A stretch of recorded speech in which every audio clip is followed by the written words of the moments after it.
ത്രിയേക ദൈവത്തിന് സ്തുതി. ഒരു സുപ്രഭാതം കൂടെ ഈ ഭൂമിയിലായിരിക്കാൻ തക്കവണ്ണം നമ്മെ അനുഗ്രഹിച്ച ദൈവത്തെ ആദ്യമേ മഹത്വപ്പെടുത്തുന്നു. നിങ്ങൾക്ക് ഏവർക്കും ക്രിസ്തുയേശുവിൽ എൻ്റെ സ്നേഹവന്ദനം. അഗാപ്പൻ ബ്ലെസ്സിങ്ങിലേക്ക് ഏവർക്കും സ്വാഗതം. മറ്റുള്ളവരുടെ താൽക്കാലികമായ കയ്യടികൾക്കും അംഗീകാരങ്ങൾക്കും വേണ്ടി നമ്മുടെ സ്വന്തം മൂല്യങ്ങളെയും ആഗ്രഹങ്ങളെയും നമ്മൾ എപ്പോഴെങ്കിലും പണയം വെച്ചിട്ടുണ്ടോ?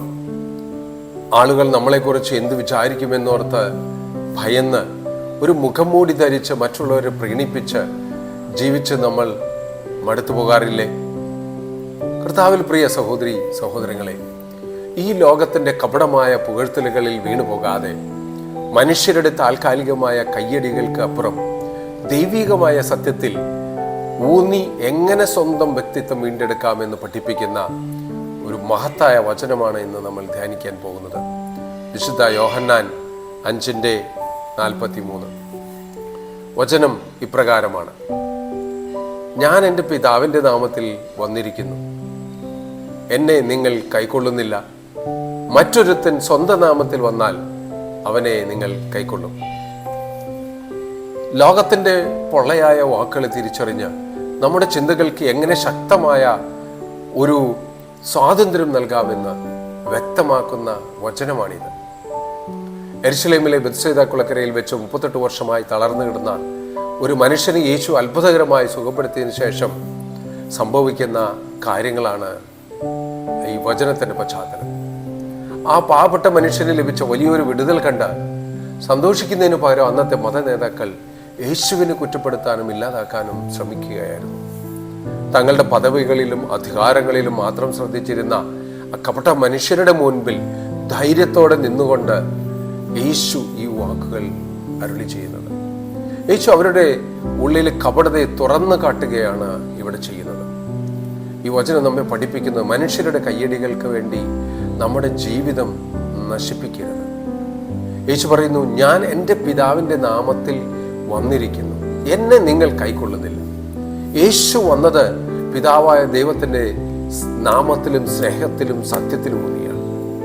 എന്നാൽ അത് മനുഷ്യരുടെ അഹങ്കാരത്തെ തൃപ്തിപ്പെടുത്താത്തത് കൊണ്ട് അവർ യേശുവിനെ തള്ളിക്കളഞ്ഞു. വചനത്തിൻ്റെ അടുത്ത ഭാഗം ഇന്നത്തെ തലമുറയ്ക്കുള്ള വലിയൊരു മുന്നറിയിപ്പാണ്. മറ്റവൻ സ്വന്തം നാമത്തിൽ വന്നാൽ അവനെ നിങ്ങൾ കൈക്കൊള്ളും എന്ന് നമ്മുടെ ചുറ്റും സ്വന്തം സ്വാർത്ഥ താല്പര്യങ്ങൾക്ക് വേണ്ടി സംസാരിക്കുന്ന ആകർഷകമായ കള്ളങ്ങൾ പറയുന്ന എത്രയോ വ്യാജ ശബ്ദങ്ങളുണ്ട്. അവരുടെ കാര്യം കാണാൻ വേണ്ടിയിട്ട് എന്തും പറയും. അവർ നമ്മുടെ അഹങ്കാരത്തെ പുകഴ്ത്തും, പക്ഷേ നമ്മുടെ ജീവിതത്തെ തകർത്ത് കളയും. മറ്റുള്ളവർ താൽക്കാലികമായ നല്ല വാക്കുകൾക്ക് വേണ്ടി ജീവിക്കുന്ന ഒരു വ്യക്തിക്ക് ഒരിക്കലും തൻ്റെ ജീവിതത്തിൽ ശരിയായ ലക്ഷ്യത്തിൽ എത്തിച്ചേരാൻ കഴിയില്ല. മനുഷ്യരുടെ അംഗീകാരമല്ല, നമ്മുടെ സൃഷ്ടാവായ ദൈവം നമ്മെക്കുറിച്ച് എന്ത് കരുതുന്നു എന്നതാണ് പ്രധാനം.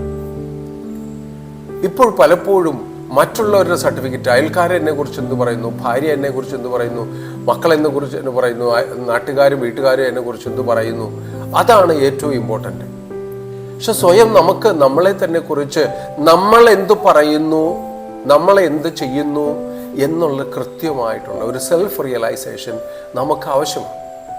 അതാണ് കർത്താവ് നമ്മളിലൂടെ കാണുന്നത്. നമ്മൾ എന്താണോ അതാണ് ദൈവത്തിന് നമ്മളെക്കുറിച്ച് അറിയാൻ സാധിക്കുന്നത്. അതിന് വേറെ ആരെയും സർട്ടിഫിക്കറ്റിൻ്റെ ആവശ്യമില്ല. നമ്മൾ തന്നെ തിരിച്ചറിയുക, സെൽഫ് റിയലൈസേഷൻ, അതാണ് ഈ മനുഷ്യന് ദൈവം തന്നിരിക്കുന്ന ഏറ്റവും വലിയ ഒരു കഴിവ്. കുറച്ച് കാര്യങ്ങൾ നമുക്ക് ഇതിൽ നിന്ന് മനസ്സിലാക്കാം. മനുഷ്യർ പലപ്പോഴും സത്യത്തെക്കാൾ ആകർഷണത്തെയാണ് തിരഞ്ഞെടുക്കുന്നത്. സത്യം പറയാൻ പലർക്കും മടിയാണ്. യേശു ദൈവത്തിൻ്റെ സത്യവുമായി വന്നു, സ്നേഹവുമായി വന്നു, രക്ഷയുമായി വന്നു. എന്നാൽ ആളുകൾ അവനെ സ്വീകരിച്ചില്ല. പക്ഷേ വ്യാജ വാഗ്ദാനങ്ങളുമായി വരുന്നവരെ അവർ സ്വീകരിച്ചു. ഇന്നും ലോകം പലപ്പോഴും സത്യത്തെക്കാൾ ജനപ്രിയതയെ, ദൈവത്തെക്കാൾ മനുഷ്യമഹത്വത്തെ, നിത്യമായതിനേക്കാൾ താൽക്കാലികമായതിനെ തിരഞ്ഞെടുക്കുന്നു. ഈ വചനം നമ്മോട് തന്നെ ചോദിക്കാൻ പ്രേരിപ്പിക്കുന്ന ഒരു സത്യമുണ്ട്. ഞാൻ സത്യത്തെ സ്വീകരിക്കുകയാണോ, അല്ലെങ്കിൽ ലോകത്തിൻ്റെ ആകർഷണങ്ങളെ പിന്തുടരുകയാണോ? അടുത്തത്, യേശുവിനെ നിരസിക്കുന്നത് ഏറ്റവും വലിയ ജീവിതത്തിൻ്റെ നഷ്ടമാണ്. യേശു ഈ ലോകത്തിലേക്ക് വന്നത് ആദ്യം പറഞ്ഞതുപോലെ രക്ഷിക്കാനാണ്, സൗഖ്യമാക്കാനാണ്, നിത്യജീവൻ നൽകാനാണ്.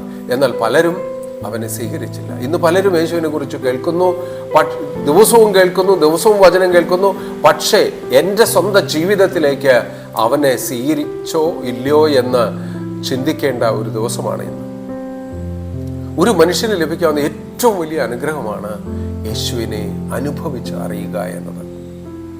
അതുപോലെ മനുഷ്യന് സംഭവിക്കുന്ന ഏറ്റവും വലിയ നഷ്ടം യേശുവിനെ നിരസിക്കുക എന്നുള്ളതാണ്. അടുത്തത്, പുറമേയുള്ള മതപരമായ ചടങ്ങുകൾ മാത്രം പോരാ. ഇവിടെ സംഭവിച്ച യഹൂദ മത നേതാക്കൾ എല്ലാവരും മതപരരായിരുന്നു. അവർ വേദപുസ്തകം വായിച്ചു, പ്രാർത്ഥിച്ചു, ആരാധന നടത്തി. പക്ഷെ യേശുവിനെ അവർക്ക് തിരിച്ചറിയാൻ സാധിച്ചില്ല. ഇത് നമ്മെ ഒരു വലിയ സത്യം പഠിപ്പിക്കുന്നു. മതപരമായ പ്രവർത്തനങ്ങൾ മാത്രം പോരാ. വേണ്ട എന്നല്ല പറഞ്ഞതിൻ്റെ അർത്ഥം. നമുക്ക് യേശുവുമായുള്ള വ്യക്തിപരമായ ഒരു ബന്ധം നമ്മളുണ്ടാക്കണം. സഭയിൽ പോകുന്നത് നല്ലതാണ്, ബൈബിൾ വായിക്കുന്നത് നല്ലതാണ്, എല്ലാം നല്ലത് തന്നെ. പക്ഷേ അതിലും അപ്പുറം കർത്താവിനെ ഹൃദയത്തിൽ സ്വന്തം രക്ഷിതാവായിട്ട് സ്വീകരിക്കേണ്ടതാണ് അത്യാവശ്യം. അപ്പോൾ യഥാർത്ഥ വിനയം നമുക്കുണ്ടാകും. അപ്പോൾ ദൈവത്തിൻ്റെ ശബ്ദം നാം കേൾക്കുവാൻ തയ്യാറാകും. അഹങ്കാരമുള്ള ഹൃദയം പലപ്പോഴും സത്യത്തെ നിരസിക്കും. വിനയമുള്ള ഹൃദയം ദൈവത്തിൻ്റെ ശബ്ദം തിരിച്ചറിയും. യേശുവിനെ സ്വീകരിക്കാൻ വിനയം അത്യാവശ്യമാണ്. നാം എല്ലാം അറിയുന്നവരാണെന്ന് അഹങ്കാരമാണ് നമുക്കുള്ളത്. പക്ഷേ ദൈവം കാണിച്ചു തരാത്തത് നമുക്കറിയില്ല, പറഞ്ഞു തരാത്തത് നമുക്കറിയില്ല. നമുക്ക് രക്ഷകൻ ആവശ്യമാണെന്ന് അംഗീകരിക്കണം. അപ്പോഴാണ് ദൈവത്തിൻ്റെ കൃപ നമ്മുടെ ജീവിതത്തിൽ ഉണ്ടാകുക. ഇന്ന് ലോകത്തിൽ അനേകം ശബ്ദങ്ങളുണ്ട്. സോഷ്യൽ മീഡിയ, ലോകത്തിൻ്റെ ആശയങ്ങൾ, വ്യാജ വാഗ്ദാനങ്ങൾ, വിവിധ തത്വചിന്താഗതികൾ, എന്തെല്ലാമാണ് ഇന്ന്. ഇവയെല്ലാം നമ്മുടെ ശ്രദ്ധ പിടിച്ചു പറ്റാൻ ശ്രമിക്കുകയാണ്. പലരും അതിൻ്റെ പിന്നാലെ ഓടുകയും ചെയ്യുന്നുണ്ട്. പക്ഷെ ഈ വചനം ഓർമ്മിപ്പിക്കുന്ന എല്ലാ ശബ്ദങ്ങളും സത്യമല്ല. നാം ചോദിക്കണം, ഇത് എന്നെ ദൈവത്തോട് അടുപ്പിക്കുന്നുണ്ടോ? ഇത് യേശുവിൻ്റെ ഉപദേശങ്ങളോട് യോജിക്കുന്നുണ്ടോ? ഇത് നിത്യജീവനിലേക്ക് എന്നെ നയിക്കുമോ? യേശുവിനെ സ്വീകരിക്കുന്നവർക്ക് പുതിയൊരു ജീവിതമുണ്ട്. പല പ്രാവശ്യം പറഞ്ഞിരിക്കുന്ന ഒരു കാര്യമാണ്. യോഹന്നാന്റെ സുവിശേഷം നമ്മൾ പഠിപ്പിക്കുന്നത്, യേശുവിനെ സ്വീകരിക്കുന്നവർക്ക് ദൈവത്തിൻ്റെ മക്കളാകാനുള്ള അവകാശം ലഭിക്കുന്നു. യേശുവിനെ സ്വീകരിക്കുക എന്നത് അവനെ വിശ്വസിക്കുക, അവനെ അനുസരിക്കുക, അവനോടൊപ്പം നടക്കുക, അവനിൽ പ്രത്യാശ വയ്ക്കുക എന്നതാണ്. ആ കർത്താവ് കാണിച്ചു തന്ന ആ ജീവിതം നാം മറ്റുള്ളവർക്ക് ജീവിച്ച് കാണിച്ചു കൊടുക്കുക. അപ്പം പഴയതുപോലെ ജീവിക്കാനല്ല, പുതിയ അർത്ഥവും പുതിയ പ്രത്യാശയും പുതിയ ലക്ഷ്യവും നമ്മൾ കണ്ടെത്തും. കാരണം ലോകത്തിൻ്റെ വിമർശനങ്ങളുടെ മുമ്പിൽ തളരാതെ പിതാവിൻ്റെ നാമത്തിൽ ഉറച്ചു നിന്ന് നമുക്ക് മാതൃക കാണിച്ചു തന്നവനാണ് നമ്മുടെ കർത്താവ്.